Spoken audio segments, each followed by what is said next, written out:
Cancel culture fails again as Goya Food sales skyrocket in a massive backlash against the leftist boycott of the company's pro-Trump CEO. In this video, we're going to take a look at the horrific attempt by leftists to punish Goya for its support of President Trump and how conservatives across the country are mobilizing to cause Goya products to fly off the shelves, fill food pantries, and feed the hungry, and to stick it to leftist cancel culture as their boycott utterly and completely fails. You're going to absolutely love this one. Greetings, everyone, patriots across the globe. Dr. Steve here with you. Great to be with you as always. I look forward to this time with you each and every day. If this is your first time here with us at this channel, warm welcome to you.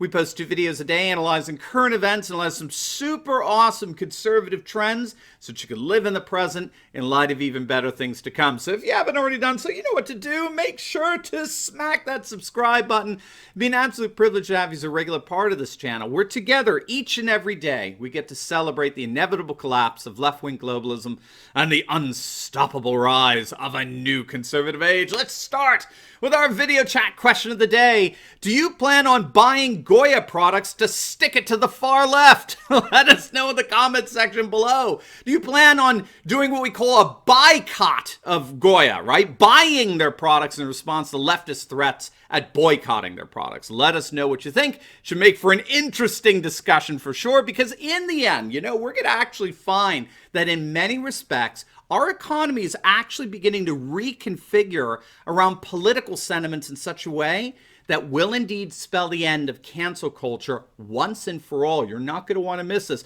But first, let's give you a shout out to the sponsor of this video, and that's collagen, available with health with SteveTurley.com. Now, if you don't know, collagen may be the closest thing we'll ever get to a real fountain of youth. Many health experts now agree that consuming collagen is crucial as it gets to renew and revitalize how you look and feel. So taking collagen regularly can revitalize your body, can make your skin, bones, and even your hair look and feel more healthy and youthful. Now, if you're interested in learning more about collagen and getting your own supply, then visit healthwithsteveturley.com or just click on the link below and check it out. In fact, if you click on that link today, you'll get up to 51% off your order. So don't wait. Click on that link below and get your own collagen supply today. You'll be glad you did. I love it. I put it in my coffee in the morning. It'll be great for you. All right. Let's dive right in here. So I'm sure many of you know by now that cancel culture leftists across the country have launched a boycott against Goya Foods, which is the largest Hispanic-owned corporation in the nation. So President Trump recently hosted leaders from around the nation in a Rose Garden event celebrating Trump's Hispanic Prosperity Initiative. And one of the speakers at the event was the CEO of Goya, Robert Unanue. He's a third-generation Hispanic. His grandfather founded Goya after having emigrated from Spain. And the CEO lauded President Trump. He said, and I'm quoting here, "We are all truly blessed to have a leader like President Trump who is a builder. And that is what my grandfather did. He came to this country to build, to grow, to prosper. And so we have an incredible builder, and we pray. We pray for our leadership, our president, and we pray for our country that we will continue to prosper and to grow." And how could anyone object to that? These words were beautiful. They were humane. They were elating. They were inspiring. They were hopeful. They were celebratory. And Goya walks the talk. The Goya Corporation has been a leader in philanthropy, donating millions of pounds of their products to food kitchens and homeless shelters around the nation. But that doesn't matter to leftists infected with the cancel culture virus. Seriously, I mean, what kind of psychopath do you have to be to find anything wrong with such laudatory words perfectly fitting for such an event? And how unhinged do you have to be to turn around and launch a national boycott against this wonderful CEO and this great company that does such good? How does hampering Goya from delivering free food to those in need square with your supposed leftist liberal values? It's simply beyond comprehension to me, but alas, such a boycott against Goya was launched. And of course, It was launched with the blessing of our mainstream Marxist media, our left-wing activists disguised as journalists lambasting Goya's CEO. U.S. News and World Reports claimed that Unanwe's praise of Trump was a slap in the face of Hispanics across the nation, since Trump is such an evil, white, supremacist, racist who's beyond all hope of redemption. Ed Morales of CNN accused Unanwe of actually contributing to and encouraging Trump's supposed xenophobic base of support. What's so interesting here is that Morales and others just assumed that the calls to boycott Goya that saturated the moral zombie land of Twitter was guaranteed to work. This leftist heckler, disguised as a CNN journalist, confidently asserted that the Goya brand would have to contend with a significant drop in sales because, of course, being a feckless leftist, he supports cancel culture. But to the shock of leftist activists around the nation, far from experiencing a drop in sales, Goya Food sales appear to have skyrocketed. The outpouring of support was almost immediate. Goya gained over 100,000 Facebook followers within 24 hours after the boycott was launched. Mark Levin called on his millions of listeners to go out and buy Goya products in support of this wonderful CEO. James Woods as well called on his over 2 million Twitter followers to do the same. Trump, of course, threw his support behind Goya. And we're even seeing the creation, get this, of a GoFundMe campaign over the weekend to buy Goya products and then donate it to pantries across the nation. The person who set up the page, a fellow by the name of Casey Harper, put a goal of raising $10,000 to buy Goya products for food pantries. Instead, as of the making of this video, in just the last couple of days since it was set up, his GoFundMe page has raised over $160,000. I mean, think about how beautiful that is. In the face of these leftist orcs that are trying to destroy, and make no mistake, that's what cancel culture is all about. It is a radically destructive endeavor.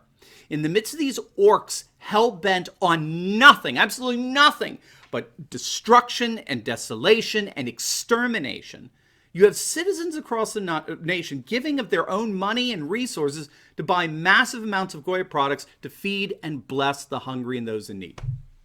I can think of no more beautiful way to respond to all the wreckage and carnage that inevitably accompanies the sycophant actions of rabid leftist liberals. Now, from a big picture perspective, what's actually going on here with all of this actually is nothing less than a reconfiguration of our economy. And this is happening, this reconfiguration is happening as more and more people realizing that we ultimately can vote with our wallets. Again, we've talked about this on a number of occasions here on this channel and our other videos. Liberal leftists constantly give us opportunity to talk about this with our cancel culture. But scholars are noticing an increase in our day and age in what they're calling consumer politics. Now, what we're seeing going on with Goya is actually making up what these scholars are calling an economy of political consumption. It's very, very interesting, consumer politics and all. More and more people recognizing that there's power in their purses. And so they are increasingly engaged in what scholars are calling this political consumerism, consumer politics. And that's where we are intentionally promoting our political values and commitments through what we buy and what we don't buy. And so consumer politics generally involves what are called either boycotts or boycotts. Okay, so boycotts and boycotts. Obviously, boycotts are the intentional refusal to purchase from companies that offend our political values and sentiments, but boycotts are intentional purchases from companies that do, in fact, support our political values and sentiments. And this is contributing to the increasing partisan nature of our marketplace. Companies are more and more being divided up between liberal corporations and conservative corporations, like Chick-fil-A or Hobby Lobby or Cracker Barrel, Carl's Jr., Urban Outfitters, Wendy's. Wendy's is a huge supporter of adoption, pro-life causes. We've done a video on them. And so the act of intentionally buying something from a company that supports our values is what we call a boycott, where we intentionally support businesses that in turn promote and defend and fund our values and contribute to conservative causes. And it appears that hundreds of thousands, if not millions of conservatives are doing just that with Goya products. Now, I cannot think of a more important backlash against cancel culture than what's going on here with Goya. Increasingly, what's going to happen is that businesses and corporations are going to politically segment themselves as either a conservative supporting company or a leftist supporting company. So right now, as we speak, as you know, the default orientation of companies is political correctness, right? We're seeing that with the NFL, the NBA, Amazon, Disney. All these companies are just bending their knee to the cult of wokeness, as it were. But you have to understand that what that's doing is it's opening up opportunities for companies like Mike Lindell's My Pillow to cater exclusively to conservative customers. And what he found was that in locating himself within this partisan niche, his sales skyrocketed because conservatives are so turned off by the monopoly of leftism that they see in the big corporations. So this, of course, is what's driving alt tech right now, is big tech practices cancel culture. That opens up opportunities for companies to begin catering to those disaffected by big tech's cancel culture. So what's happening here is that the economy is in fact being partisanized.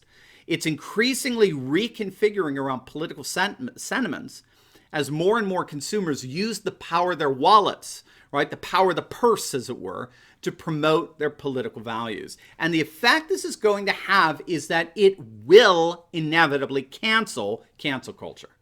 And that's because cancel culture only works when companies are trying to accommodate consumers irrespective of their political sensibilities. So this is why when one political sensibility, which is virtually always offended leftists, when one political sensibility rises up and promises to cause trouble and boycott, the company generally capitulates to them because they don't want political sentiments getting in the way of their sales.